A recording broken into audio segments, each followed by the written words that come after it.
I thought I'd do a video today that had nothing to do with politics or any of that nonsense.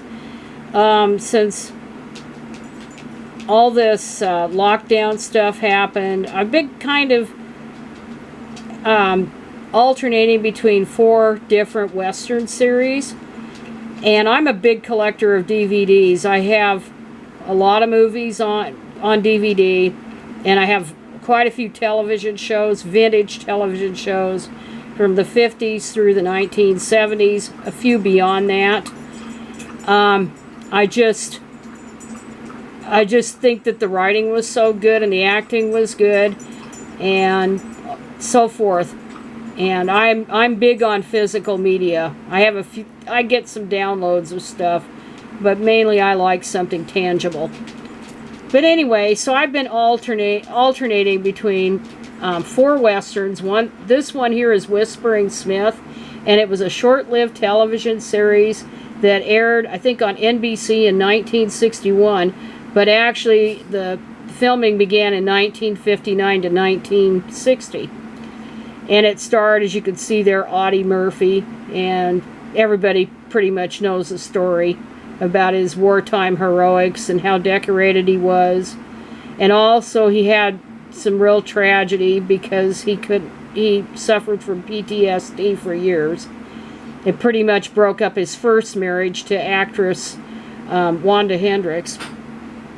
And then, after that, he remarried. And he was remarried for quite a while there. And I'm going to talk about that in a little while. But anyway, this was the series he starred in. It might have been the only one he was in.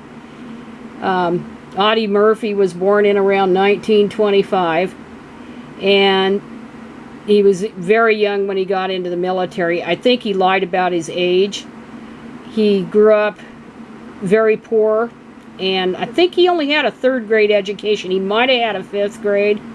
But whatever it was, he had little education. But he managed to make something of himself in his life. And sadly, he died way too young. He was only 45, I think, when he died in a plane crash in 1971. He was massively in debt. And it was just sad stuff. And I'll touch a little bit on that, his debt thing, a little bit later on. But anyway, this show was it was a Western, but it was basically a detective series with Western trappings, as one reviewer noted. He played a railroad detective, and his assistant or sidekick or whatever you want to call him was Guy Mitchell. And anyway, well, never mind. I'm not going to do it. The dog's kicked over the fan. So I'm just going to leave it till I'm done here. And another person that appeared on the first few episodes was Sam Buffington. But Sam Buffington had committed suicide. And he was only 28 years old. And he looked about 50. They made him up to look like 50. Because he was police chief or sheriff or whatever he was there. But I thought, my goodness, he looks about 50 there. But anyway, that was sad. And that was one of the reasons they didn't go beyond 26. He was only in about 7 episodes. Another problem they had was Guy Mitchell had gotten into an accident, and I think he broke his shoulder. And then Audie Murphy had other projects going on too, so the series didn't go beyond the 26 weeks. And the curious thing is it didn't air until a year after they filmed it. So that was that. So it's a pretty good show. And Audie Murphy, I hate to say it, but he was cute. He was short, but he was cute. And he was a pretty good actor. And so I've been watching this show, and I've been alternating it with other series. Anyway, I never read his book, To Hell and Back. I haven't read that yet. I probably will. There's also a biography out about him that's said to be pretty good. So I'm thinking about getting both of those to know more about him. But anyway, he was buried at Arlington National Cemetery, and his gravesite is one of the most popular there. But anyway, the thing was, he was married to Pamela.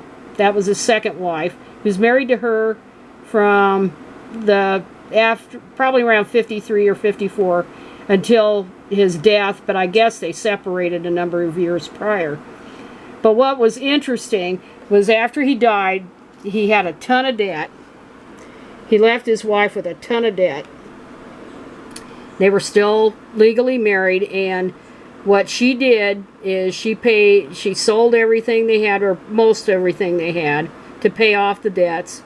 And also, she worked for the Veterans Administration. She moved out from this big ranch house she had, and she moved into a little one-bedroom apartment.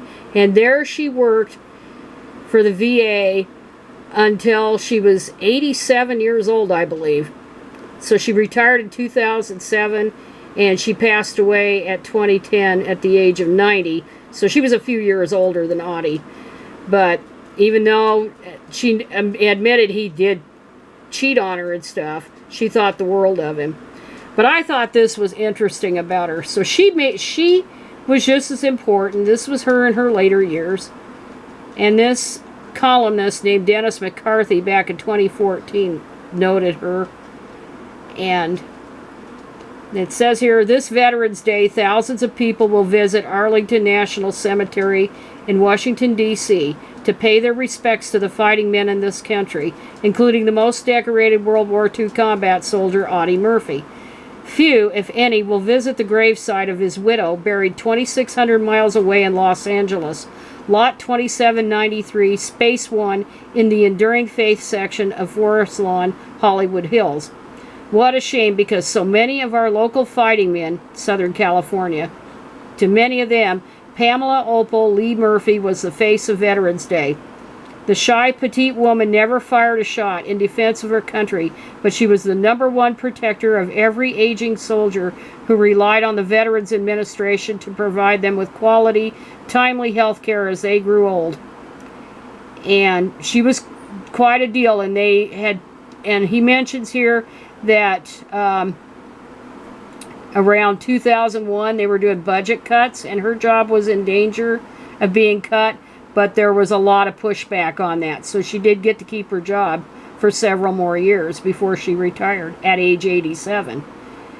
And it says here, when Audie died in a plane crash on Memorial Day weekend in 1971, Audie left Pam with a mountain of debt she chiseled away for decades until she repaid every creditor. And then she would roam the hallways with her clipboard, greeting each veteran with a Mr. in front of his name, and mark off the exact time he arrived for his appointment. If he was still waiting when she made her rounds an hour later, Pam would take him by the hand and march him past the receptionist and into the doctor's office. There'd be loud arguments and warnings that she couldn't do that, but no one ever stopped Audie Murphy's widow when she got that "don't fool with me" look in her eyes. Her boys fought a war with her husband. Treat them with respect, not disdain, she said. Don't you dare shine them on. The vets would be so grateful and honored to be recognized by Audie Murphy's widow that many of them would have tears in their eyes as they walked up to her later to say thank you.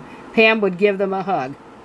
And it wasn't even so much, and this is an aside, it wasn't so much that she was Audie Murphy's widow, though at first they were kind of starstruck when she first worked at the VA, but later on they just loved her for her, and regardless of who she was married to. But anyway, she had very modest income. She couldn't even afford to go back and fly back to Washington, D.C. to visit her husband's grave. So Dennis McCarthy writes here, the vets got wind of her situation. Leo Perea, a sweetheart of a man who passed away recently, and some of his buddies at American Legion Post 817 passed the hat and sent Pam back to visit Audie's gravesite on Veterans Day 1990. She had the love and respect of every veteran in this place, Leo said a few years ago when I talked to him. She fought for us all these years, and that was something we could never repay. So Pam Murphy spent 35 years of her life fighting for the veterans of this country. And like her husband, she should be remembered on Veterans Day. Amen to that. I thought she was quite a woman. And I thought I would include this here just to know, even though I was originally talking about the television series that her late husband had starred in. So that's all I have to say today. And I'll talk to you later or whatever. Bye.